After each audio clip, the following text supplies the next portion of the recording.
Uch kishiga may ichishga ruxsat berildi. Dono olimga dedi. Daydi darvishga dedi va shohga dedi. Endi fikrlaylik. Ulardan biri bo'lmasang ichmagin. U nima qilgan? Ilm taqatga dedi. Zevsning huzuridan olovni olib xalqqa olib tushdi. Ular qoraydi. Lekin Zevs qahri kelib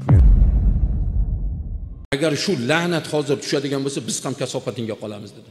Qurit buni dedi. Ey birodar, u la'nat yog'ishligiga va'da qilingan joyga sen nima, qaysi xayol bilan kirib aroqlayapsan? Sen qaysi xayol bilan u yerda vino, vodka do'konini ochib qo'yib, u yerda bemalol kuni bilan 12 soat savdo qilib sotyapsan? Axir nashta odamlarni sen juvarmay qilding-ku. Avariyada o'ldi-ku seni aroqingni ichganlar. Birovni bosib ketdi-ku seni aroqingni ichganlar. Xotinini taloq qilib, bolalarini tirik yetim qildi-ku seni aroqingni ichganlar. Allaqachon otasini urdi, allaqachon birovni so'yib qo'ydi-ku aroqni ichganlar. Qachon Xudo meni ko'rib turibdi deb qaytasan? Qachon tavba qilasan? Eng yomon ishki, o'sha aroq sotarlar ham biznesi shundan, tirikchiligi shundan. Yana bittasi so'ragan ekan. Aroq nima uchun harom? Axir uzumdan, boshqa narsadan, tabiiy halol narsalardan olingan bo'lsa, nimasi harom deganda aytgan ekanki, olim bir siqim turpoqni olib turib betizga chassam, ozor chekasizmi? Yo'q.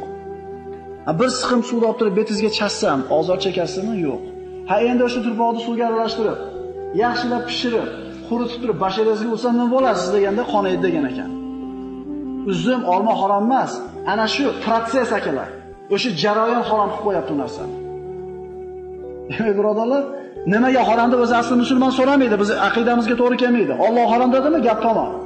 Lekin bunaqa aqllilar chiqib qoladigan bo'lsa, islomda hamma yo'qqa javob bor. Faqat biz bilmaganligimiz uchun so'rayapmiz bu narsalarni.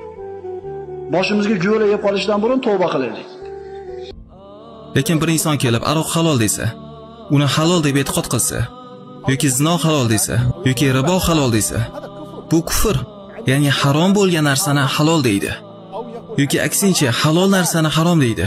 Bu haqida Alloh tabaraka va taolo aytadiki, yoki ularning dindan Alloh izn bermagan narsalarni shariat qilib bergan sheriklari bormi? Mana shu halolni harom deyish yoki haromni halol deyish.